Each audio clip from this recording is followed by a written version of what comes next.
Ачигч автомашины нэгдсэн холбоо 2015 онд үүсгэн байгуулагдсан байдаг. За, зам хөдөлгөөний дүрм буюу төр буюу удаан зохистой оргисон тэмдэг тэмдэглэдэг газраас ачиж эхэлсэн өмнө бол 2012 оноос хойш ачиж эхэлсэн байдаг. Төрийн байгууллага болох зам хөдөлгөөний удирдлагын төвүүд нэг байгууллага байж гэн хувийн хвшлийн 14 аж ахуйн нэгж байгууллага нийлээд 15 аж ахуйн нэгж байгууллага үйл ажиллагаа эрхэлж байгаа. Хууль зүйн сайдын 2019 оны 6 дугаар сарын 7-ны өдрийн А401 гээд тоод журам байдгийг.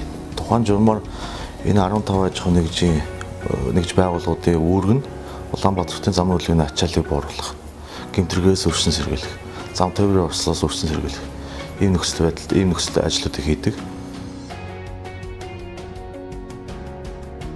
За, хууль зүйн сайдын түрүүн хэлсэнчлэн хууль зүйн сайдын 19 оны 6 сарын 7-ны А101 тоод журмаар тухайн ачигч автомашины жолооч машин ачхаас өмнө 3 удаа чангарагчаар өртсөн сануулах ёстой юм байна.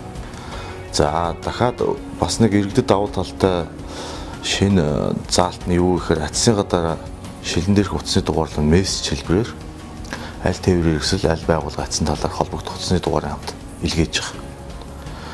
За, 3 удаа өртсөн сануулад чангарагчид зарлахад тухайн автомашины эзэмшигч холбогдогч гарч ирсэн тохиолдолд машиныг үн төлбөргүй буулгаад өгнө. Ачигч автомашины жолооч зам хөдөлгөөнд оролцоогүй тохиолдолд үн төлбөргүй буулгаж өгнө. За, оролцоо явж байгаа юм бол тухайн автомашины зөөж хилжүүлээд тээврээс төр садвал хашаанд аваадсны дараа асуудлыг шийдэнэ.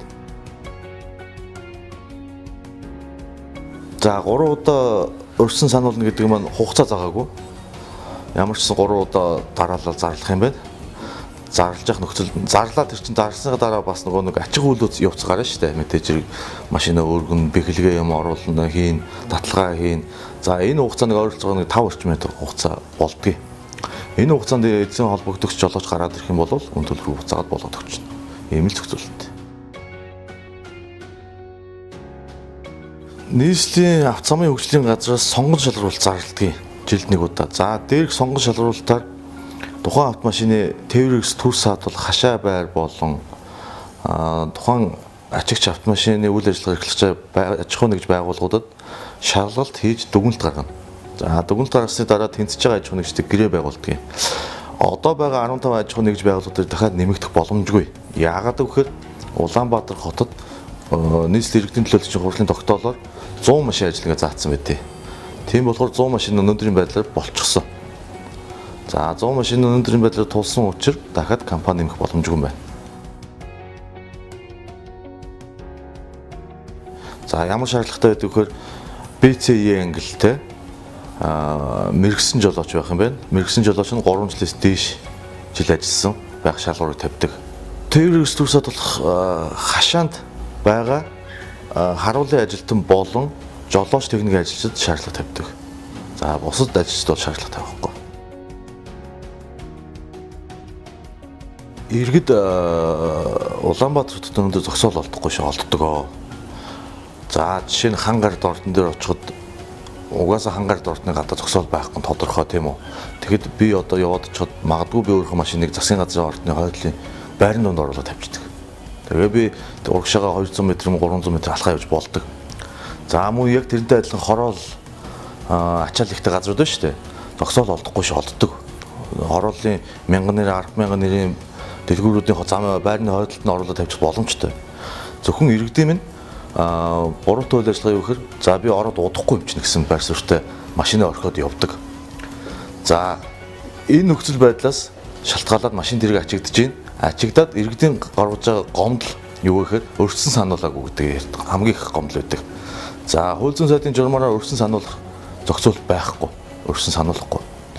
За, ачиж зөөвөрснийхаа дараа аль тээврээс аль байгууллага ачиж зөөж шилжүүлсний талаарх мэдээллийг мессежээр өгөх юм байна. Ийм л зохицуулалт байна.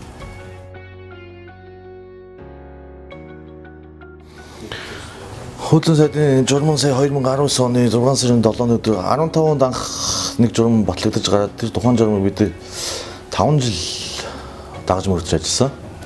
За, одоо сая өнгөрсөн онд шинжлэгдсэн батлагдсан журмаар иргэдэд 3 удаа зарлан мэдээлэх юм байна. Мессежээр мэдээлэл хүргэх юм байна. Энэ асуудлууд шийдэгдэж гарч ирсэн. За, дээрэс нь одоо хууль зүйн сайдын журмаа дагаад нийслэлийн иргэдийн төлөөллийн хурлын тогтоол батлагдах ёстой.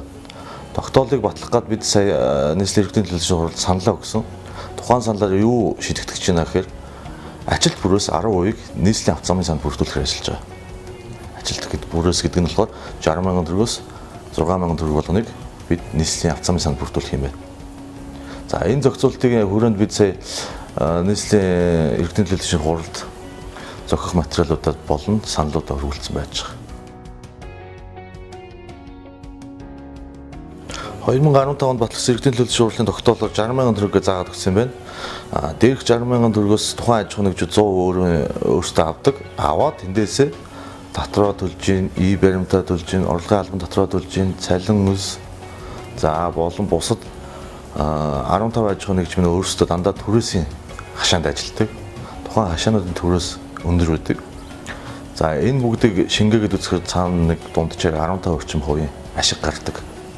За энэ ашиг дээрх 60,000 төгрөгийг хэрхэн зохицуулсан талаарх задаргаа юмнууд нь бид эдийн засгч хүмүүсээр хэлгүүлсэн байдгийг. За үндсэндээ нэг 15 орчим хувийн ашиг гардаг. Тэрнээс ихэр бол байхгүй.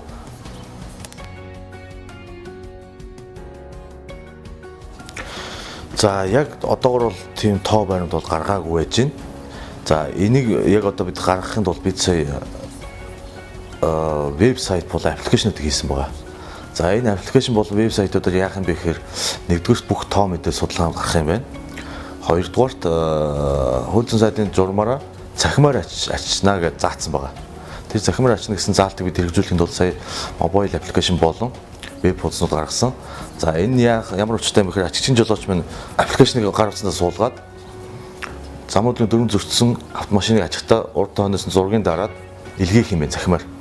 Илгээхэд цаана өдөрлөгийн төв юм уу, зам хөдөлгөөний өдөрлөгийн төв юм уу, тээврийн цагдаагийн албаны жижигүрдэр суулж байгаа цагдаа нар тухайн орчныг хараад зам хөдөлгөөний дөрөв зөрчсөн үгийн шийдвэрийг гаргаад дээрэс нь тэр аппликейшн өөрөө цахимаар илгээхдээ локейшн буюу байршлын цуг илгээчих. За энэ машин хаана зогссон, ямар дөрөв зөрчсөн гэдгийг хараад ачигдаг зөвшөөрлөнд буцаагаад өгөх юм. За ачгүйч байж болно.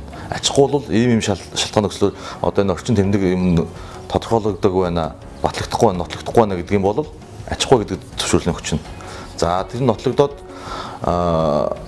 батлагдчих юм бол ачигддаг зөвшөөрлийн захимаар өгөөд буцаагаад нөгөө ачигчийн жолооч нөгөө тээвэр өслөө зөвгөө шилжүүлээ явуучих юм. Үндсэндээ боломжинд цагдаагүйгээр ажиллах юм. Одоо Улаанбаатарт 400-аас 500 цагдаа өдөр тутам ажиллаж штэ. Энэ цагдаад нар нэгдүгээр хүний нөөц боломжийг хөрвүүлцэхгүй байна. Хоёрдугаар уулзуур гарснаас гарч чадахгүй байна. Ойр орчмынхоо гудамж талбай дэг журам тогтоож чадахгүй байна. Тийм болохоор бид захимаар ачих үйлчлэгийг нэвтрүүлж байгаа. За энэ үйлчлэгээ маань өөрөө хууль зүйн сайдын журмаар батлагдчихсан байна. За 2015 оноос хойш манай холбоонд нийт Улаанбаатараас ачигж байгаа автомашинуудыг бүртгэлэг манай холбоонд бүртгэж явуулдаг. Тэр бүртгэлээс өнөөдөр хүртэл харахад дунджаар өдөрт 100-аас 150 машин ачигдж байна. Давхарцсан тоогоор. За өдөрт 1-2 удаа ачсан тохиолдол байж байна. За жилдээ дунджаар тооцоолоод үзэхээр 30 орчим мянган машин ачигддаг юм гэдэг судалгаа байж байгаа энэ дэр. Хойшид бол одоо нөгөө нэг бидний мобайл аппликейшн веб хуудас ашиглаад гэх юм бол тоо мэдээлэл дэлгэрэнгүй харагдаад эхэллээ. Зам дээр зогссон бүхэл нэгдүгээрийн зогссон бүхэл тээврийн хэрэгслийг ачиж журмлах бүрэн боломжтой. Иргэд тэмдэглэгээ байхгүй гэж ярьдаг тийм үү? Тэмдэглэгээ газраас ачислаа гэдэг ач боломжтой.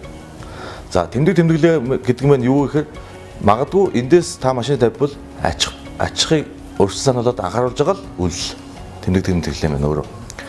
Түүнээс ч тэмдэглэгээ байхгүйсэн ч гэсэн ачх үүрэгтэй байна, эрхтэй байна. Ийм л зохицуулттай. За энэ өөрөө хууль зүйн сайдын зохицуулалтаараа заавал цагдаагийн байгууллага эрх бүхийн ажлын шийдвэр гаргаж иж зөөж шилжүүлэх хэрэгтэй юм байна. Иргэдийн нөгөө нэг гаражийн зогсоол дээр машин тавьчихсан, гараж үүдийн хаалганд таглаад тавьчихсан. За магадгүй машины хаагаад утасны дугаар үлдээгүй ийм нөхцөл байдлууд Улаанбаатарт өдөрт маш их гардаг. За энийг тэр болгон дээр цагдаагийн байгууллага хурц очиж ажиллаж чадахгүй. Тийм болохоор бид одоо энийг яаж зохицуулах гэж байна гэхээр түрүүний хэлсэн чинь захимаар ачих юм байна. Захимаар ачихдаа бидэд эхний байдлаар хэрэгжүүлээд явж байгаа нэг сар орчмын дараанаас юм уу.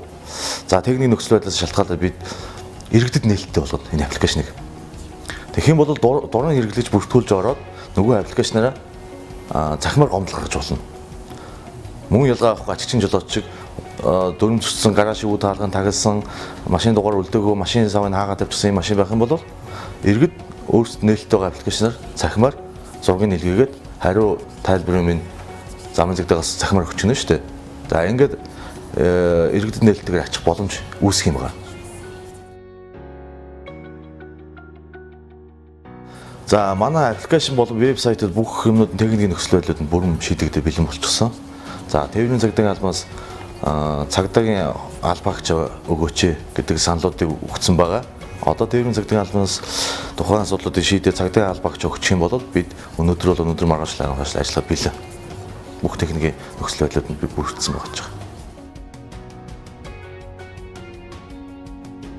Иргэн жолоочд анхааруулж уриалахад өнөөдөр замын хөдөлгөөний Улаанбаатарт 7-800 мянган машин зорчиж байна. Энэ асар их тоо.